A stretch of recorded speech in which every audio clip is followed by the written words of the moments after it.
Hi students. तो आपको पता होगा कि थर्ड चैप्टर में कुछ लेक्चर अपलोड करना बाकी रह गया है, जिसका कारण ये था कि लॉकडाउन के बाद जब क्लास स्टार्ट हुआ था ऑफलाइन क्लास, तो हम लेक्चर को स्टॉप कर दिए थे वहां तक यूट्यूब पे अपलोड करना, इसलिए क्योंकि टाइम बहुत कम मिलता था, यानी कि उधर बिजी हो गए थे कुछ ज्यादा ही, है ना। तो अब हम उस थर्ड चैप्टर में बचे हुए लेक्चर्स को अपलोड करने जा रहे हैं। बच्चों अच्छे से पढ़िए, आराम से नोटबुक पेन निकाल के बैठिए और ध्यान से समझिए, पूरा का पूरा कॉन्सेप्ट 100% क्लियर होगा। कौन कौन टॉपिक बचा हुआ था? तो बचा हुआ था topic heating effect of electric current, electric power, electric energy और मैक्सिमम पावर थ्योरम। तो आइए आज स्टार्ट करते हैं heating effect of electric current. सोचिएगा बच्चों, heating effect of electric current क्या है, आराम से समझिए।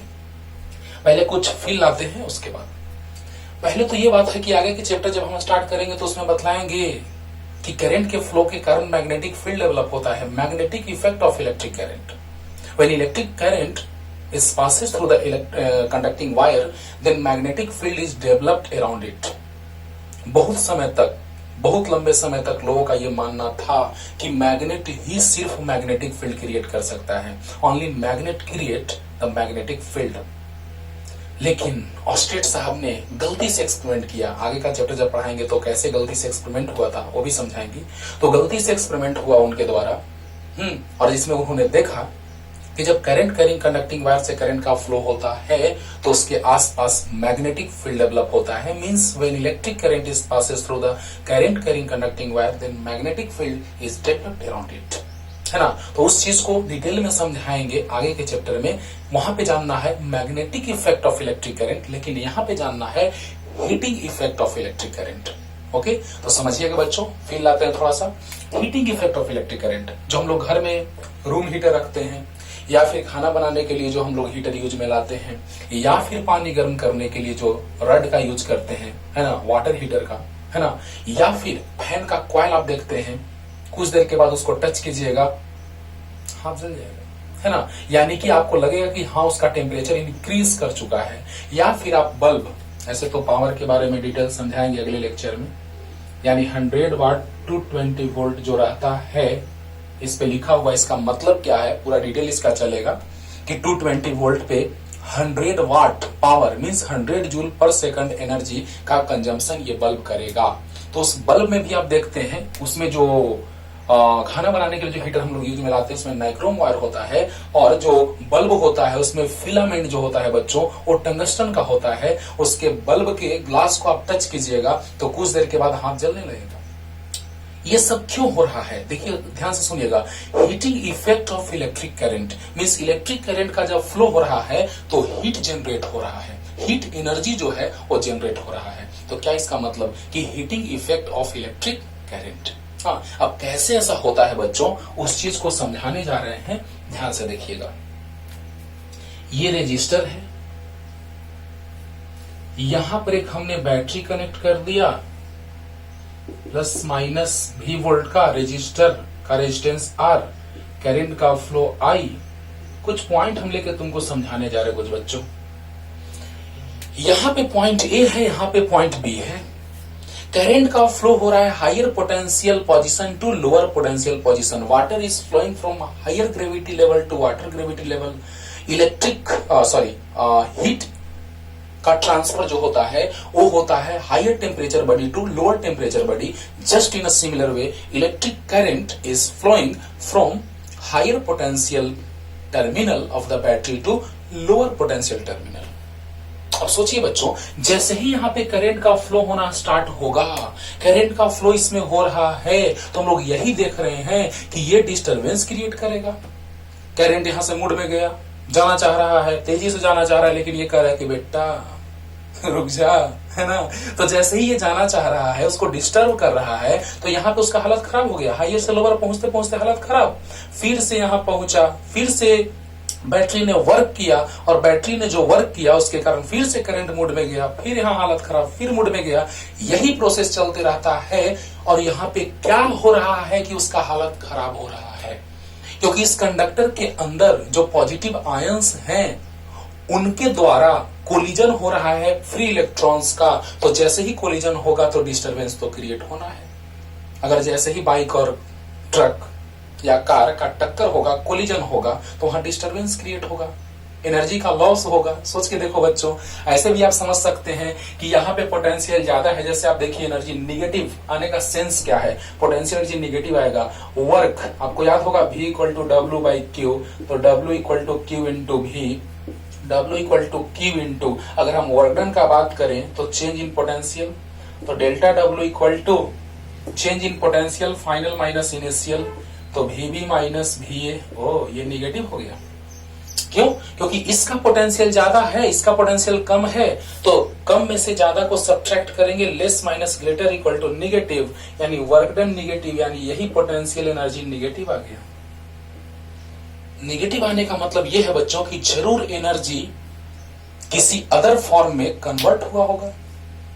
सोचने वाली बात है, सोचने वाली बात है। जैसे ही कार और बस का अगर टक्कर होगा, कोलिजन होगा, तो वहां पर जो एनर्जी है वो किसी चीज में कन्वर्ट होगा, अदर फॉर्म में कन्वर्ट होगा, यानी कि टक्कर हुआ तो वो टूटा, कुछ और हुआ, तो वो जो एनर्जी था किसी अनदर फॉर्मेट में कन्वर्ट हो चुका है, यानी वही potential energy positive kinetic energy में कन्वर्ट होता है। यस, अब सोचने वाली बात है बच्चों कि किस तरह से हम डेरिवेशन करते हैं, उस पर तो हम आ ही रहे हैं, लेकिन पहले कॉन्सेप्ट को सीखिए कि जैसे ही उसके अंदर पॉजिटिव जो आयंस हैं उनसे फ्री इलेक्ट्रॉन्स का कोलिजन होता रहता है। अब जब कोलिजन होगा तो आप बताइए बच्चों कि वहां पर हीट जनरेट होगा, यानी कि अगर कोई जा रहा है उसको तुम रोक रहे हो, डिस्टर्ब कर रहे हो, और डिस्टर्ब करते करते वहां पर हीट एनर्जी का जनरेशन होता है, यानी हीट जनरेट हो जाता है।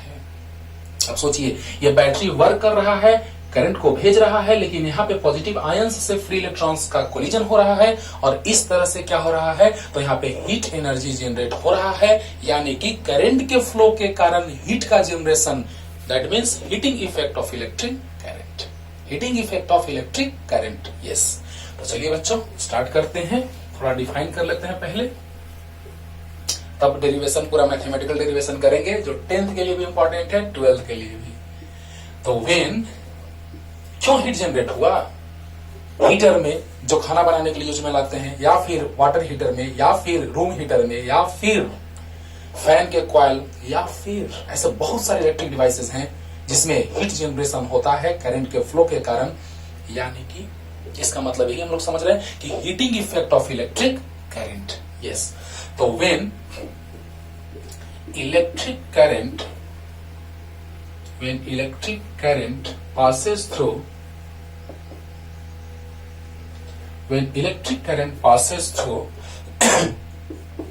the resistor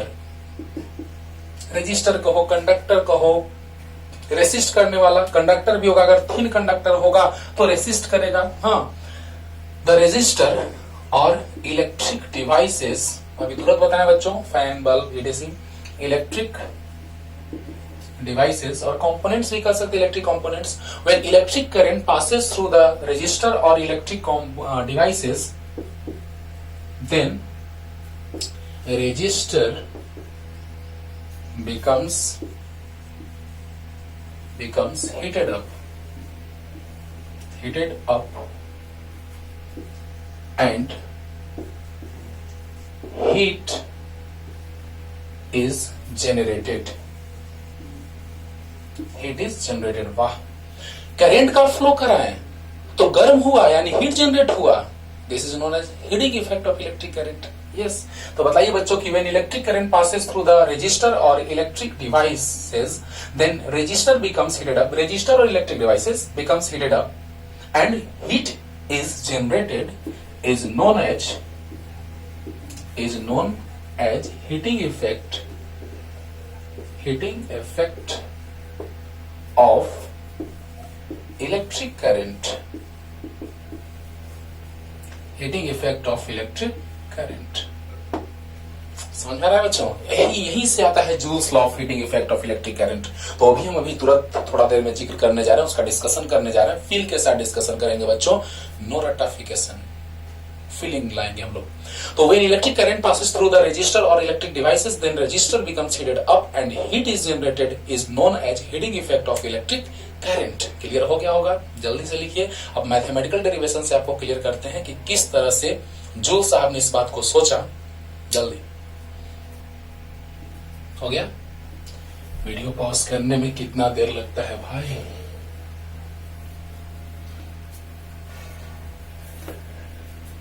अब देखो बच्चों, अब इसके बाद हम लोग जानने जा रहे हैं कि डेरिवेशन आखिर होता तो कैसे है।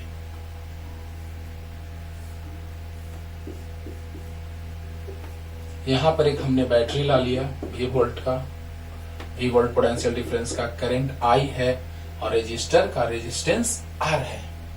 अब देखिए बच्चों, आपको ये बात यहीं पे थर्ड चैप्टर में ही बतलाए हैं डिटेल में कि rate of flow of charge is known as electric current. तो dq इक्वल टू आ गया I dt। आया बच्चों?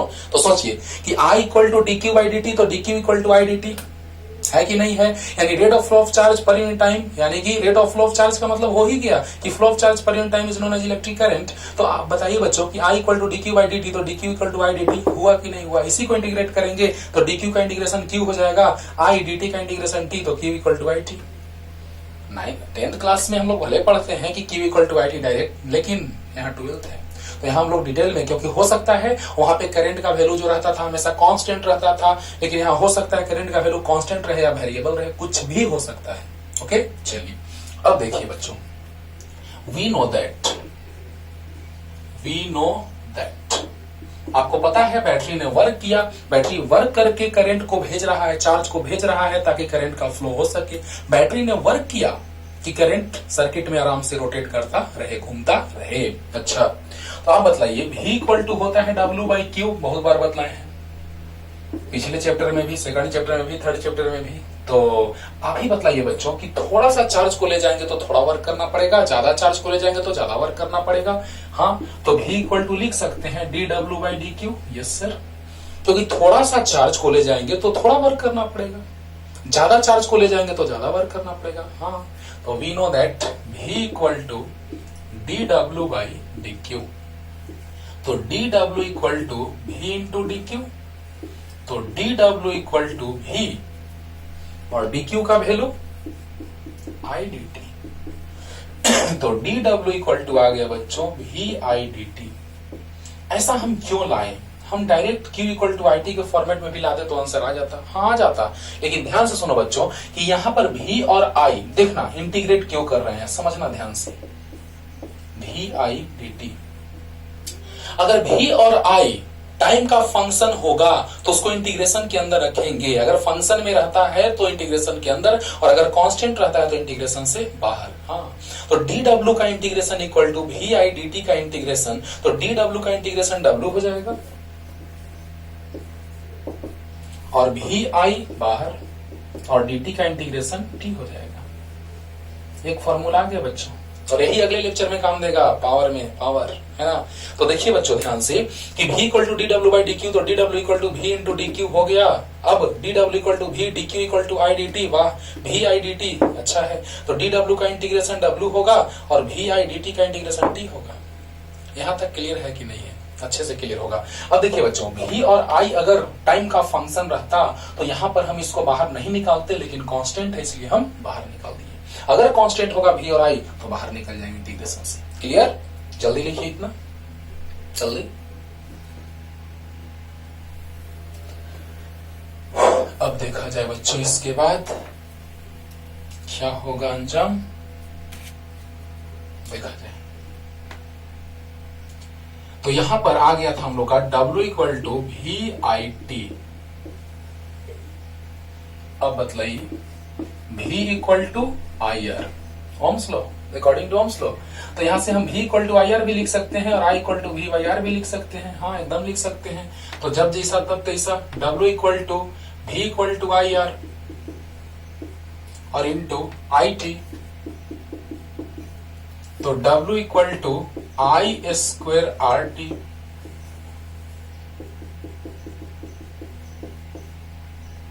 आ गया,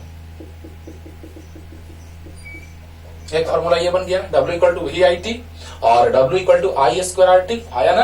हाँ, और भी आएगा, W इक्वल टू VIT है तो W इक्वल टू VI के जगह पे रख सकते हैं बच्चों V/R इंटू T। तो W इक्वल टू आ गया V square by R into T।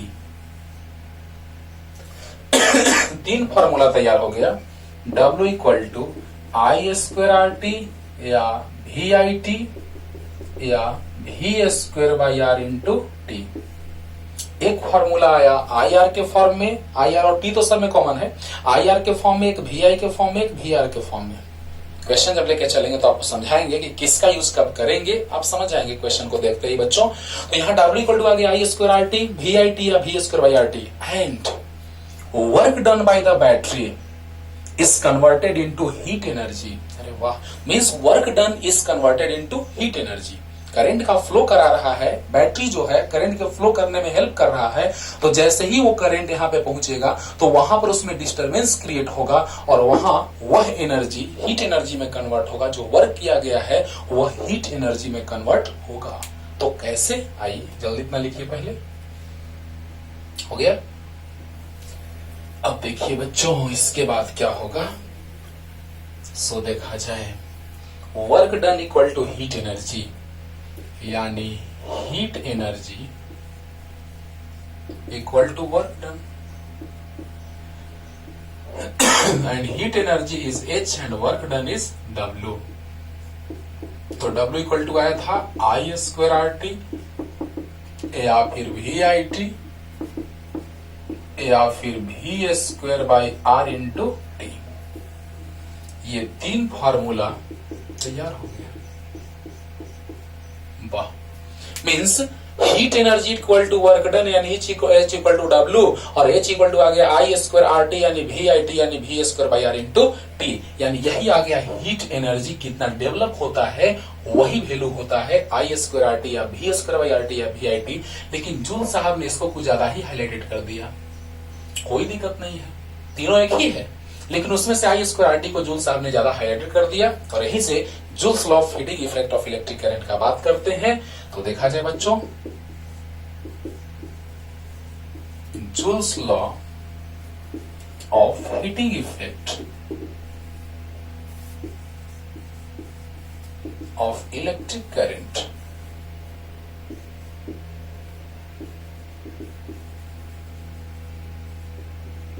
Joules law of heating effect of electric current. सोचिएगा बच्चों कि joules law of heating effect of electric current में क्या हम लोग को जानना है, वही चीज समझाने जा रहे हैं। कैसे ये फॉर्मूला आ चुका है थोड़ा फिल करके अब लाने जा रहे हैं, तो जल्दी से लिख लीजिए इतना। अब देखा जाए बच्चों, Joule's law of heating effect of electric current. पहला क्या फॉर्मूला तो है H equal to I square R T. क्या ये सही में सच है? तो देखने जा रहे हैं। दो वेसल ले लेते हैं, समझिएगा ध्यान से बच्चों। सेम अमाउंट में वाटर ले लेते हैं, है ना, और तब देखते हैं फिल करके। H इज प्रोपोर्शनल टू, पहला number, I square when R and T both are constant।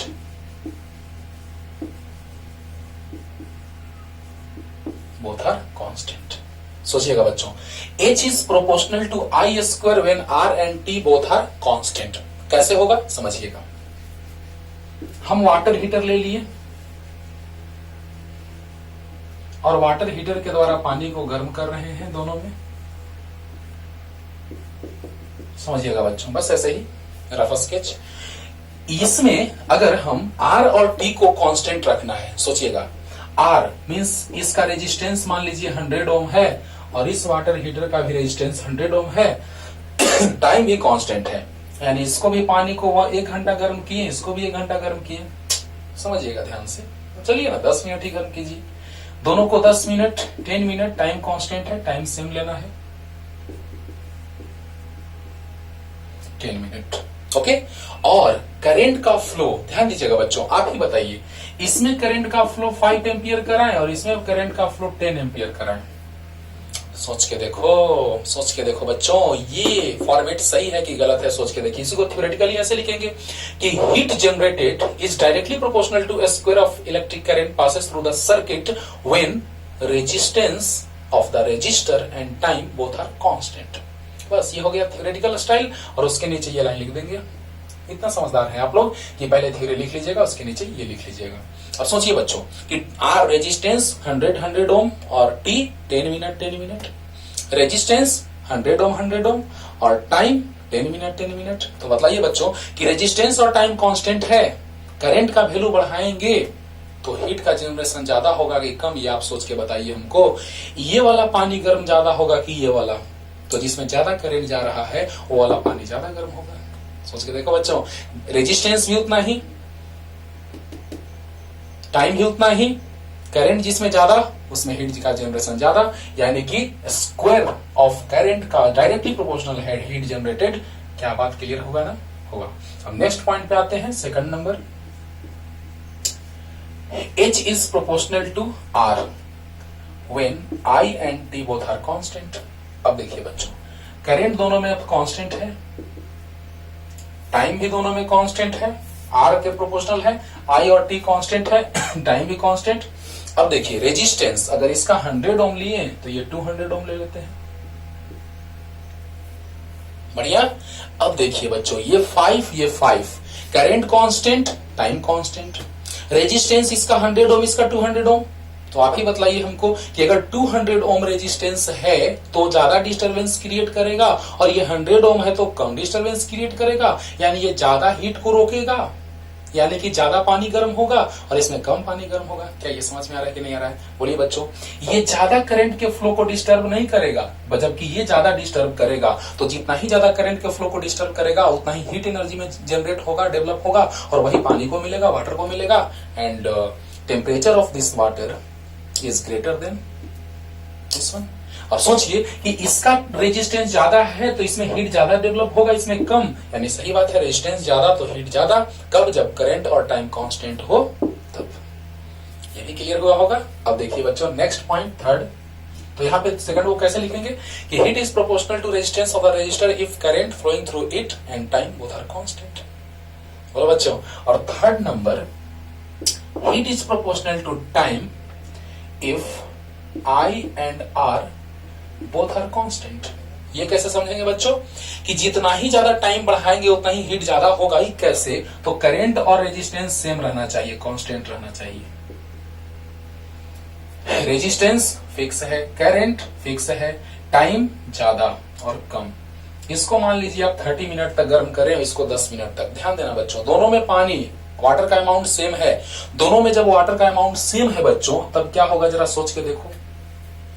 इसमें और इसमें वाटर का अमाउंट सेम है, रेजिस्टेंस सेम है, करंट सेम है, लेकिन इस पानी को हमने गर्म किया 10 मिनट तक और इस पानी को हमने गर्म किया 30 मिनट तक, जबकि उसी रड से, क्योंकि करंट भी वही, रेजिस्टेंस भी वही। तो आप बताइए कि 10 मिनट में पानी ज्यादा गर्म होगा कि 30 मिनट में? तो 30 मिनट में ज्यादा गर्म होगा। यस। तो बताइए टाइम ज्यादा होगा तो हीट भी ज्यादा जनरेट होगा। कब? जब करंट और रेजिस्टेंस कांस्टेंट होगा तब। Means heat generated is directly proportional to time when current flowing through the resistor and resistance of the resistor both are constant. इतना क्लियर है बच्चों? तो जल्दी से लिख लीजिए, जल्दी। बारी बारी से जो हम समझाए हैं वो फिगर आप बना के समझ सकते हैं और अच्छे से। अब देखिए, heating effect of electric current के जो लॉ थे वो तो हमने आपको अभी जस्ट बतलाया कि क्या क्या था, लेकिन जब क्वेश्चन हम लोग बनाते हैं तो 11th क्लास का एक टॉपिक वहां से पहुंच जाता है यहाँ पे, delta Q equal to MC delta T. Sir ये क्या है सर? अभी समझा रहे हैं, जब हीट एंड टेम्परेचर आपको चैप्टर पढ़ाया जाएगा, अपलोड करेंगे वीडियो जब उसका, तो वहां पे हम इस चीज को डिटेल में, बहुत डिटेल में समझाएंगे, लेकिन अभी जितना जरूरी है फील के साथ बतला रहे हैं। ये है हीट या हीट एनर्जी का sir, heat is a form of energy. हाँ, हीट एनर्जी। ये है मास, ये है स्पेसिफिक हीट कैपेसिटी,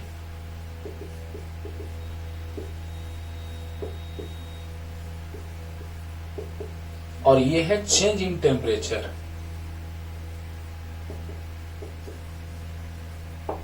ये है चेंज इन टेम्परेचर। समझिएगा बच्चों ध्यान से, इसको फील के साथ हम आपको क्लियर करने जा रहे हैं, जैसे 11th क्लास में पढ़ाया जाता है उसी तरह से, लेकिन वहां पे और कुछ ज्यादा डिटेल चलेगा। बहुत सारा क्वेश्चन इस पे हम लोग पढ़ेंगे कि 40 डिग्री सेल्सियस टेम्परेचर पे वाटर है, 50 डिग्री सेल्सियस पे वाटर है, दोनों को मिक्स कर देंगे तो कितना टेम्परेचर हो जाएगा। बहुत तरह का क्वेश्चन इसके हेल्प से हम लोग वहां पे बनाएंगे। न्यूटन्स लॉ ऑफ कूलिंग वगैरह पढ़ेंगे वहां पे, मतलब बहुत कुछ पढ़ना है बच्चों। लेकिन अभी जितना इसका जरूरी है यहाँ पे उसको हम जानने जा रहे हैं। ओके, तो delta Q equal to MC delta T. समझिएगा यहां से हम लोग क्या कर रहे हैं, दो वेसल फिर से लिए समझने के लिए। देखिए बच्चों, फॉर्मूला सिर्फ रट लेना बहुत बड़ा बात नहीं होता है, उसको थोड़ा फील करके पढ़िएगा तो मजा आएगा। सही बात। हाँ, तो यहां पे क्या हो रहा है कि heat is proportional to mass if change in temperature is constant. क्या मतलब है इसका, समझते हैं बच्चों। मतलब वो फॉर्मूला लाने जा रहे हैं हम समझा करके आपको, देखिएगा ध्यान से। इसका मास और इसका मास, चेंज इन टेम्परेचर कांस्टेंट, मतलब क्या कि इसका मान लीजिए स्टार्टिंग में टेम्परेचर था 0 डिग्री सेल्सियस और पहुंचा दिए 100 डिग्री सेल्सियस। इसका टेम्परेचर था 0 डिग्री सेल्सियस और पहुंचा दिए 100 डिग्री सेल्सियस, यानी इसका भी चेंज इन टेम्परेचर 100 और इसका भी चेंज इन टेम्परेचर 100, यानी चेंज इन टेम्परेचर कांस्टेंट है दोनों का। ये पानी है 1 kg मान लीजिए और ये है 2 kg। आप ही बतलाइए, 1 kg पानी को उतना ही गर्म करना है और 2 kg पानी को उतना ही गर्म करना है, किसमें ज्यादा हीट चाहिए? 1 kg पानी को उतना ही, 1 kg वाटर को 100 डिग्री सेल्सियस यानी बॉयल कर देना है। प्योर वाटर का बॉइलिंग पॉइंट होता है 100 डिग्री सेल्सियस। तो 100 डिग्री सेल्सियस यानी कि 1 kg को बॉयल करने के लिए जो हीट देंगे और 2 kg को बॉयल करने के लिए जो हीट देंगे, उसमें 2 kg वाला में हीट ज्यादा रिक्वायरमेंट होगा हीट का। वाह, यानी मास इंक्रीज करेगा तो हीट का रिक्वायरमेंट इंक्रीज करेगा, मींस डायरेक्टली प्रोपोर्शनल। कब? जब चेंज इन टेम्परेचर क्या हो, कांस्टेंट हो, तब। फर्स्ट पॉइंट क्लियर हो गया होगा। क्लियर। चलिए अब सेकंड पॉइंट पे आते हैं बच्चों। Delta Q is directly proportional to delta T if M is constant। M is constant समझिएगा बच्चों, पढ़ना है 11th क्लास में, लेकिन यहां पर यूज आ गया इसीलिए यहां पे पढ़ लेते हैं, ध्यान दीजिएगा। अब मास कांस्टेंट है, फिगर बना लीजिए, ये फर्स्ट पॉइंट का फिगर है। अब सेकंड पॉइंट का फिगर इसी में बना देते हैं बच्चों, जल्दी जल्दी हो गया। चलिए अब इसी में चेंज कर देते हैं। मास कांस्टेंट मींस ये 1 kg तो ये भी 1 kg। समझिएगा बच्चों, इसका मास भी 1 kg, इसका मास भी 1 kg। बढ़िया, ये 1 kg ये भी 1 kg, अच्छा है। लेकिन अब हम लोग क्या देख रहे हैं बच्चों कि 0 डिग्री सेल्सियस से 100 डिग्री सेल्सियस, चलिए इसका कुछ अलग टेम्परेचर लेते हैं, 0 से 40 ले लेते हैं तो चेंज इन टेम्परेचर 40 हो जाएगा, और 0 से 100 तो चेंज इन टेम्परेचर 100 हो गया। मींस 1 kg पानी को 40 डिग्री सेल्सियस तक पहुंचाना है 0 से, और 1 kg पानी को ही 100 डिग्री सेल्सियस पे पहुंचा देना है 0 से। तो बताइए बच्चों, किसको ज्यादा हीट देना पड़ेगा? सोच के देखिए, अगर 0 से 40 पे ले जाना है 1 kg को और 0 से 100 पे ले जाना है 1 kg को, किसमें ज्यादा हीट चाहिए? ज्यादा टेम्परेचर बढ़ाना है, ज्यादा शॉर्ट में समझो, ये पानी कम गर्म करना है, ये पानी ज्यादा गर्म करना है। हाँ, जबकि दोनों का अमाउंट सेम है, तो बताइए कौन किसमें ज्यादा हीट देना पड़ेगा? तो इसमें देना पड़ेगा। यानी कि चेंज इन टेम्परेचर जो है उसका प्रोपोर्शनल है हीट, कब? जब मास कांस्टेंट होगा तब। चेंज इन टेम्परेचर के प्रोपोर्शनल हीट होगा कब? जब मास कांस्टेंट होगा तब। समझ में आया होगा। और जैसे ही दोनों को कंबाइन करते हैं, delta Q is proportional to, ध्यान दीजिएगा बच्चों, delta Q is proportional to M into delta T, और डेल्टा Q प्रोपोर्शनलिटी हटाते हैं, वहीं से कांस्टेंट आता है C, और यहीं से फॉर्मूला बन जाता है बच्चों delta Q equal to MC delta T। लेकिन थोड़ा सा C के बारे में भी हम समझा रहे हैं आपको, पहले इतना ये। Delta Q is proportional to M into delta T, M के प्रोपोर्शनल डेल्टा T के प्रोपोर्शनल, प्रोपोर्शनलिटी हटा दिए, C आया। C is specific heat capacity. Okay, हाँ, तो पहले इतना ये, इतना लिखिए बच्चों।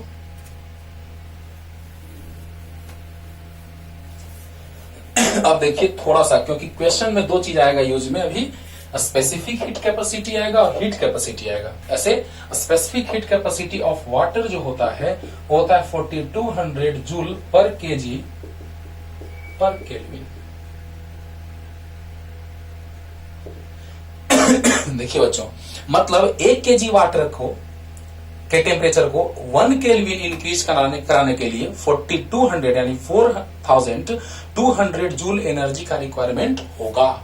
मींस 1 केजी वाटर के टेम्परेचर को 1 केल्विन इंक्रीज कराने के लिए 4200 जूल एनर्जी का रिक्वायरमेंट होगा। क्लियर हुआ कि नहीं हुआ? हुआ। यानी ये है वाटर का मतलब क्या, ये प्रैक्टिकल से आता है बच्चों, ऐसे नहीं कि हम लोग बस ला दिए है ना। 11th क्लास में समझाएं किस तरह से प्रैक्टिकल करके ये लाया जाता है, वो भी समझाया जाएगा क्योंकि 11th का टॉपिक है। तो वाटर में ऐसे आप सोच सकते हैं कि पानी को कितना पानी का टेम्परेचर कितना इंक्रीज कराने के लिए कितना हमको एनर्जी देना पड़ा, ये तो आराम से प्रैक्टिकल कैसे आ जाएगा, आएगा कि नहीं आएगा? आएगा। तो वाटर का जो स्पेसिफिक हीट कैपेसिटी होता है वो होता है 4200 जूल पर केजी पर केल्विन। जल्दी से लिख लीजिए। अब देखिए बच्चों, दो चीज समझाने जा रहे हैं।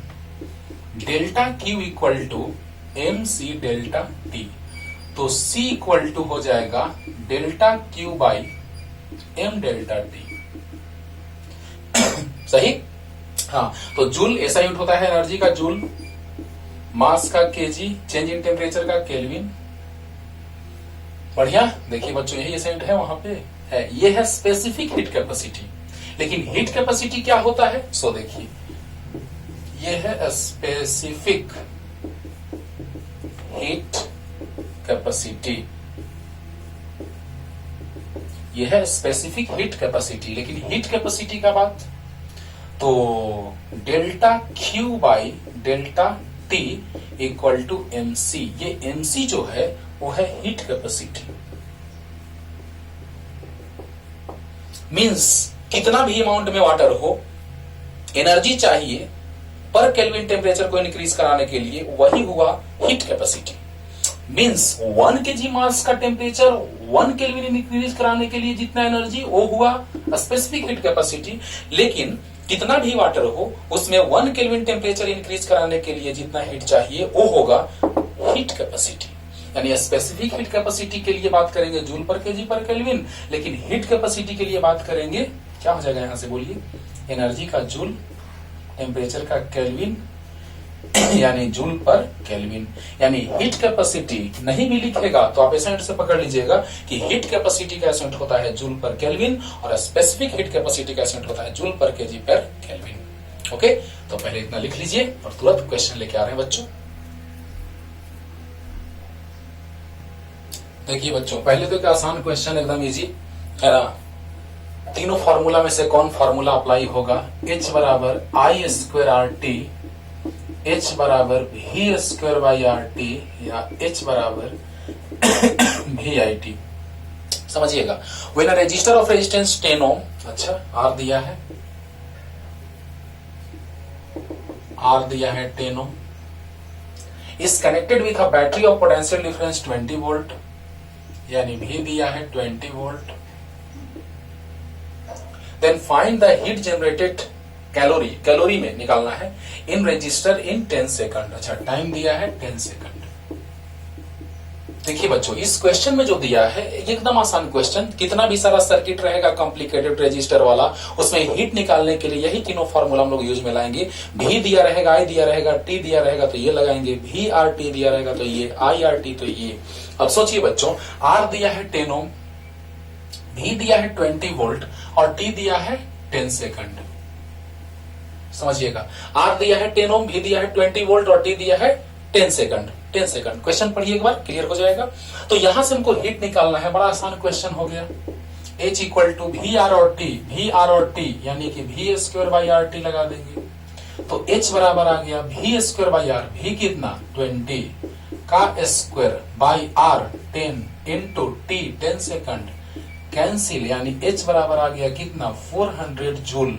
लेकिन हमको जूल में आंसर नहीं निकालना है, कैलोरी में निकालना है, कोई दिक्कत नहीं, बड़ा आसान है। हाँ, ये हम इसलिए पहला क्वेश्चन इजी लिए बच्चों, क्योंकि जो भी रजिस्टर कैसा भी कॉम्प्लिकेटेड सर्किट रहे, अभी हम आगे आने जा रहे हैं लेकर के क्वेश्चन, कुछ भी रहे, कुछ नहीं, बस आई निकाल लेंगे, आर दिया है आई निकाल लेंगे, टी दिया रहेगा, उससे हम लोग क्या करेंगे, तो आराम से वैल्यू निकाल लेंगे आई स्क्वायर आर टी करके। बात समझ में आ रहा है ना। तो आई स्क्वायर आर टी करके हम यहाँ पे एनर्जी निकाल लेंगे। या अगर भी दिया रहेगा, आर दिया रहेगा तो V square by R T, V I दिया रहेगा तो वी आई टी। अरे वाह, यानी इस तरह से ये क्वेश्चन से हम यही बताने जा रहे हैं कि 3 तरह का क्वेश्चन आपको बनता है और तीनों आराम से आप बना लेंगे। बेसिक क्वेश्चन लेने के पीछे मेरा यही मोटिव था। ओके, तो क्या आ गया बच्चों, जूल में आ गया energy, V square by R into T. अब यहाँ गया 400 जूल। अब जूल को किसमें कन्वर्ट करना है, कैलोरी में। तो जल्दी से लिख लीजिए इतना, जल्दी, कैलोरी में। तो देखिएगा बच्चों, अब क्या है, सो देखिए 1 कैलोरी में होता है 4.18 या 4.2 जूल। कभी नहीं भूलेंगे, बस इसको याद रखिएगा, सब क्लियर हो जाएगा। 1 कैलोरी में 4.2 जूल, तो 1/4.2 कैलोरी इक्वल टू 1 जूल। नहीं हुआ, 1/4.2 कैलोरी इक्वल टू 1 जूल, यानी कि ऐसा। अब देखिए बच्चों, H हमारा कितना आया था, 400 जूल आया था। तो हम इसको लिख सकते हैं 400 इंटू 1 जूल। तो 400 इंटू 1 जूल 1 जूल में कितना कैलोरी, 1/4.2 कैलोरी, यानी क्या, तो 400/4.2 कैलोरी। अब सोल्व कर लीजिएगा, आंसर आ जाएगा। मींस शॉर्ट में अगर देखा जाए तो जूल को कैलोरी में कन्वर्ट करने के लिए 4.2 से डिवाइड करते हैं। जूल को कैलोरी में कन्वर्ट करने के लिए 4.2 से डिवाइड करते हैं और यहीं से आप सोल्व कर लीजिएगा तो कैलोरी में आंसर आ जाएगा। जल्दी लिख लीजिए, इजी क्वेश्चन था। अब थोड़ा थोड़ा टफ लेके आने जा रहे हैं, जल्दी लिखिए। देखिए बच्चों, नेक्स्ट क्वेश्चन लेके आ गए, देखा जाए। A heating coil of 2000 watt is immersed. Watt, power, अगले लेक्चर में, लेकिन इतना आपको याद होगा कि power, rate of doing work is called power. अभी शॉर्ट में इतना समझिए कि power equal to work by time and work is done is converted into heat. तो H इक्वल टू हो जाएगा P इंटू टी। लेकिन क्वेश्चन में क्या कर रहा है बच्चों, पहले पूरा क्वेश्चन पॉज करके पढ़िएगा, पूरा क्लियर हो जाएगा। लेकिन एक चीज ध्यान दीजिए, only 80% part of the thermal energy produced is used in rising the temperature of water. Only 80% part of the thermal energy, माने इसका 80% पार्ट यूज में आ रहा है टेम्परेचर को बढ़ाने में। Thermal energy produced is used in rising the temperature of water. वाह, इस बात को समझिएगा। यानी अभी तो क्लियर हुआ आपको बच्चों कि power equal to work by time and work is a form of heat energy. तो हीट इक्वल टू हो गया पावर इंटू टाइम, इतना क्लियर है ना। लेकिन H तो हुआ P इंटू टी, बहुत अच्छा है, लेकिन कितना परसेंट यूज में आ रहा है, तो H डैश PT का कितना परसेंट, 80%। क्या ये बात समझ में आया बच्चों, आया। अब देखिएगा बच्चों, ध्यान दिया जाए कि जब हम लोग बात कर रहे हैं पावर का, जितना पावर दिया है अच्छा बात है, लेकिन जितना पावर दिया है उसमें टाइम से मल्टीप्लाई करेंगे तो हीट एनर्जी आएगा। लेकिन इस हीट एनर्जी का कितना परसेंट यूज में लाया जा रहा है टेम्परेचर को बढ़ाने में, इंक्रीज कराने में, 80%। तो बताइए कि H इक्वल टू PT हुआ, लेकिन उसका कितना परसेंट, 80% यूज में लाया जा रहा है। तो H डैश इक्वल टू हुआ P 2000। अगर 100% कहता, कुछ नहीं कहता, तो डायरेक्ट 100% हम लोग यूज में लाते।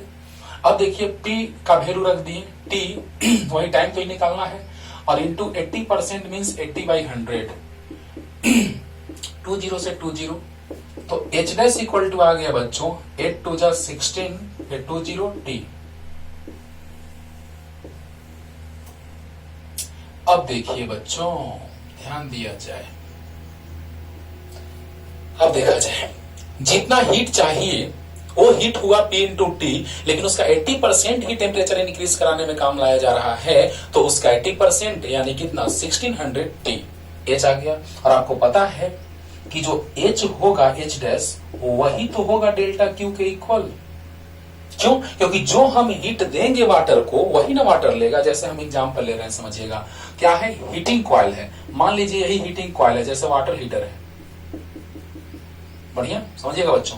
तो वाटर हीटर के द्वारा जब हम पानी गर्म कर रहे हैं, तो बतलाइए कि जो ये एनर्जी देगा उसको, वही ना ये लेगा। लेकिन वो कितना परसेंट दे रहा है, 80%। माइंड इट, ये कितना परसेंट एनर्जी दे रहा है, 80%। तो 80% देगा तो 80% लेगा।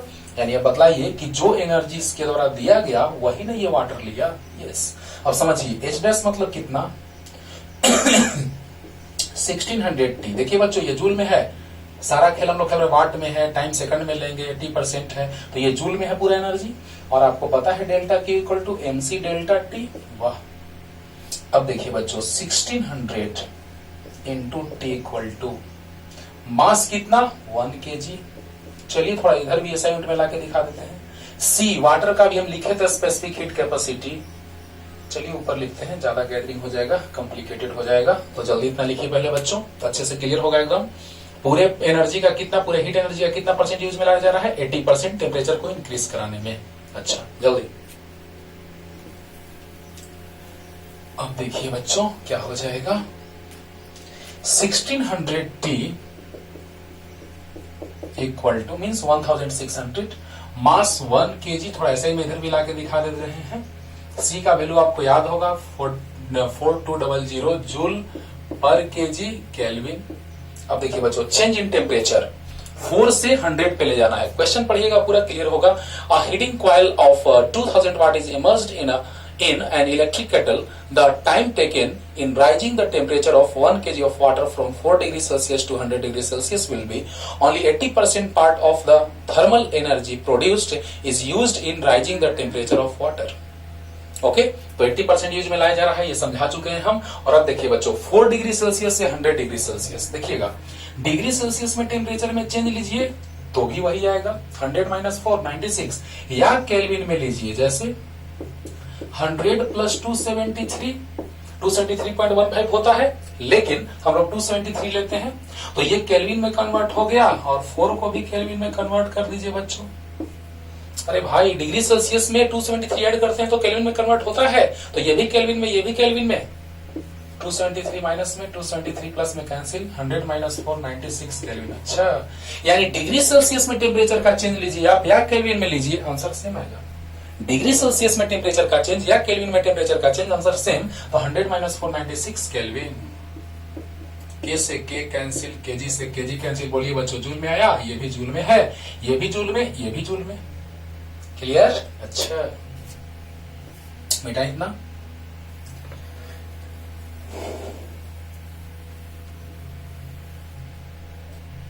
अब देखिए बच्चों T इक्वल टू क्या आ गया, तो 4200 इंटू 96 बाई 1600, 20 से 20, 16 6 जा 96, 6 2 जा 12,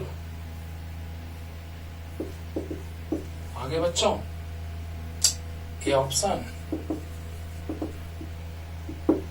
सही है। तो बताइए बच्चों 252 सेकंड में क्या होगा कि 1 kg वाटर का टेम्परेचर 4 डिग्री सेल्सियस से 100 डिग्री सेल्सियस हो जाएगा, यानी अगर प्योर वाटर होगा तो बॉयल करना स्टार्ट कर देगा। कब, जब 2000 वाट के हीटिंग कॉइल को हम अगर इमर्ज करेंगे वाटर में, तब कब, जब 80% सिर्फ यूज में आएगा टेम्परेचर को राइज करने में एनर्जी, तब। समझ में आ गया होगा, जल्दी कीजिए और क्वेश्चन लाते हैं।